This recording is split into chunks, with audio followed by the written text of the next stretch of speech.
Hi, folks. Today we're going to be talking about broadening engagement and accessibility innovation. Thank you all for being here. Thank you to our event organizers and more. My name is Raquel Ronzone, and I focus on partnerships in disability tech at the Howe Innovation Center at Perkins School for the Blind, based outside of Boston. As a visual description, I'm a mixed Filipino woman with short black curly hair, and today I'm wearing a black blazer, a very bright orange collared shirt, and black trousers. So what is the Howe Innovation Center? We are an ecosystem support organization, about 2 years old, situated within a nearly 200-year-old organization, Perkins School for the Blind, the first and the oldest school for the blind in the country. Our goal is to create a more accessible world by connecting the disability and the innovation communities. And a key part of this is broadening this community, showing where and how everyone, regardless of their role, their sector, has a role in advancing accessibility. This includes people who are new to accessibility, people like myself, who, before joining Perkins about 3 years ago, didn't work in the disability space, despite having a personal connection to Perkins' mission.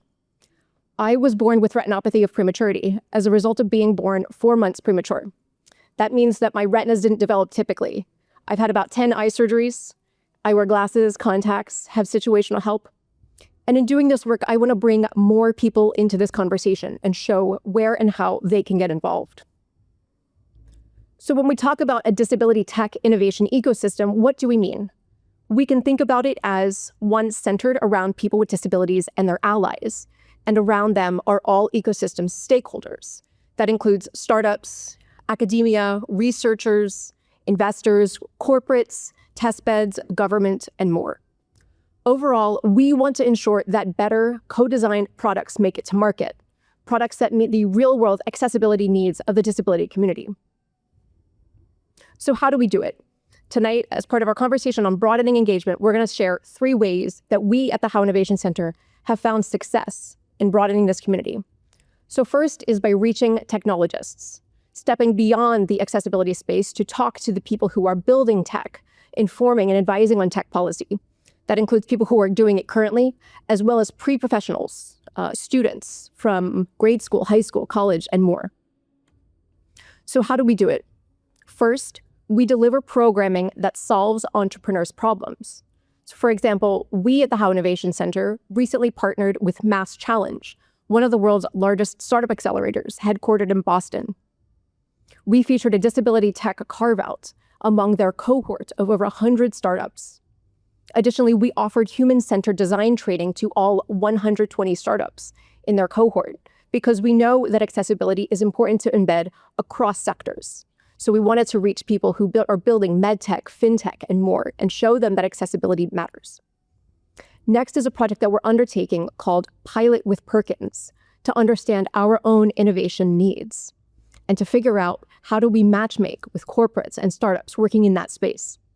So for example, we're taking stock of our 3D printing needs on campus. Where and how can 3D printing and other forms of tactile information unlock accessibility for our students? And then how do we engage corporates and startups to staff that need? Additionally, we're learning to speak the investor language through our research. Our first publication was a white paper focused on the disability tech landscape. In it, we based our analysis on work from McKinsey & Company, and we found to date 2,500 disability tech companies worldwide. We organize this information by where the companies are, their country or their state, their end user community. Who is the community being served by this, whether that's the auditory, visual, mobility, or neurocognitive communities, or multiple communities. The technology used, whether it's AI, robotics, or more. Additionally, we want to get in front of the tech community where they are, at tech conferences and events. So to that end, we've had the pleasure of going to TechCrunch, to CES, the Move Mobility Conference about transportation and more. And finally, we've had success in engaging local and online communities by the tech that they used, like AI, through which we found the Boston Generative AI Community Meetup and its 4,500 members, many of whom anecdotally have never thought about accessibility and thought about how AI can unlock accessibility for people with disabilities. We've also had luck in finding communities through grounding tech principles, like responsible tech or humane or ethical tech, And through that, we found the All Tech is Human community on Slack, and it's 11,000 members. All of this brings us to our first lesson learned. Own being the so-called lone wolf in accessibility because you're reaching new audiences. Additionally, we also want to reach cultural organizations. Why? Because we know that disability is part of the human experience. And these cultural organizations offer a touch point, an opportunity to engage people in this. So how do we reach them? We engage with universities and schools, like project-based collaborations, semester-long collaborations. For example, we recently partnered with a consulting group at Tufts University, based outside of Boston. We took their existing discipline, business, marketing expertise, and we applied a disability lens on top of it, based on our query. What is the national landscape analysis for adaptive furniture? And after a semester, they came back to us with a specific number. And now we know what that need is and how to meet it. On the next slide, we'll talk more about our collaboration with Olin College of Engineering, a group of computer science students who collaborated with us on accessible data presentation.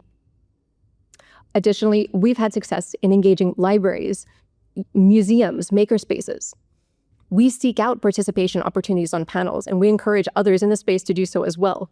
Submit disability-focused media for book talks and film club nights and more. We know firsthand that cultural organizations matter.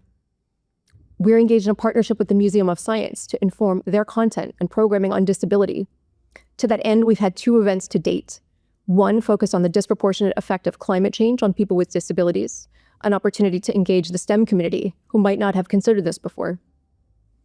And more recently, an event focused on the intersection of democracy and disability and how people with disabilities can and should be able to participate in democratic systems, an opportunity to engage tech policy people and government members. Brings us to our second lesson learned. Whatever the opportunity, the answer is accessibility. For more on our Olin College collaboration, on screen is a representation of the data collaboration that we did with Olin College of Engineering. We aim to present this data in multiple formats. So there's a map, one can access by map, by chart, tabling through the data, as well as downloading this information. We've also taken stock of disability tech companies globally, in addition to by state. California is leading with Massachusetts as number 2. Again, the opportunity to engage in this information by pie chart, as well as download this information, engage with it by tables and more. Following this example, you'll see a sonification.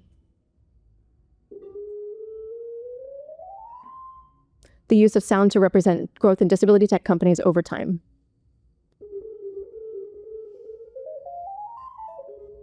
Disability tech companies per year with a spike in 2017. And again, at twice the speed. It's opportunities like this that we take to take a layer of accessibility and disability experience, which we know well, and use it as an opportunity to engage with college students who might not have ever considered about accessibility previously, but are very well versed in computer science and more. Thank you. Perfect. Which brings us to our last takeaway. First, solve their needs first, and then solve yours. We know in doing this work that our value as a partner comes from solving other people's problems and removing their friction points. And in doing so, we deliver on our goals in addition to delivering on theirs. So how do we do this? We recommend you prepare others to pitch, make your case to them, and help them make the case to their higher-ups, their collaborators, their colleagues. Prep them with pitch decks, talking points, briefs, and more, and back it up with data. Illustrate the value of your work and collaboration. For example, in our partnership with the Museum of Science, we of course know that more disability-focused programming matters. And for the museum, it matters that they get more and new attendees. Through this partnership, we can do both. Finally, listen and respond. As a result of our broadening and deepening engagement with stakeholders across the ecosystem, we uniquely understand their pain points, and we're uniquely equipped to solve them.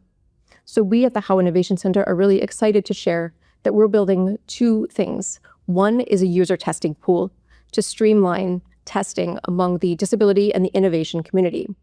And next is a Slack community to connect all of the global members of the disability tech ecosystem, creating a centralized place where they can share news, updates, job opportunities, job asks, mentorship offers, and more. If anything that we talked about tonight resonates with you, we invite you to join our community. On screen is a QR code to join the How Innovation Center. Thank you.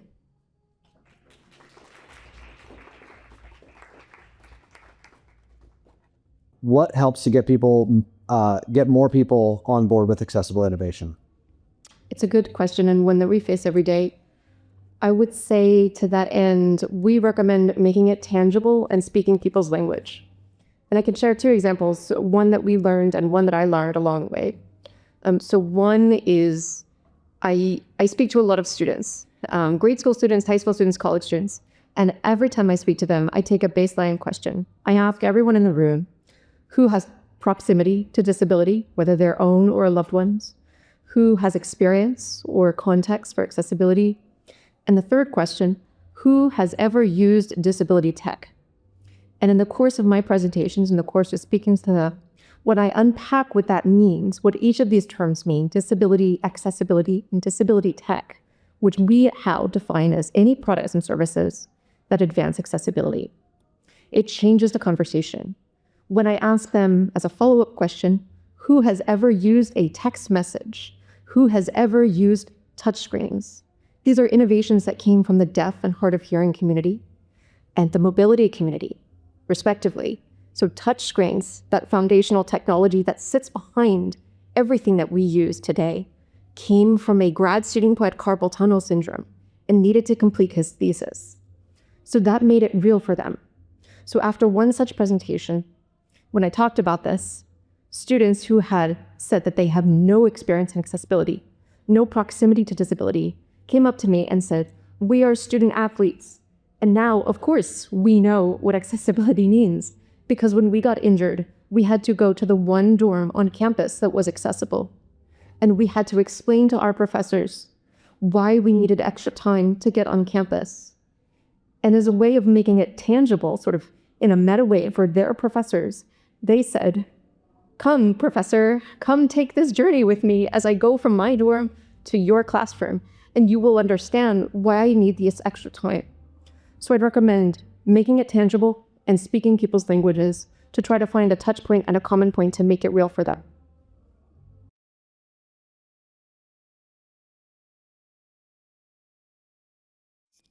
So just to give a little background, I try to make adaptive tools for people with disabilities myself. A bunch of things, and eating tools, cooking utensils, the works. Yeah. I'm trying to actually get into more rooms and more classrooms and different places in order to spread the idea of making adaptive devices. What's a good method you think of actually getting in contact with people and getting into rooms and things of that nature? Good question. I'm happy to talk more personally after this. Yeah. I would say broadly, there's a bottom-up and a top-down strategy. So bottom-up would be the people who are very much aligned and know that there's a need. That would be, say, families and parents of people with disabilities, teachers, related support providers, and more. That's the bottom level. Sort of top-down would be school administrators, the decision makers, people who might have budgets and funding to control, people who might be able to make this decision that would affect a vast amount of people. I think the particulars would depend on what your production capabilities are, what you're interested in. For context, we have an assistive device center at Perkins, and I'm happy to talk more about our thoughts there, which include the question about scaling. So we currently service Perkins students we make 2,000 adaptive devices for 1,200 Perkins students per year. And we're thinking about what does that look like on a national market. So happy to chat more.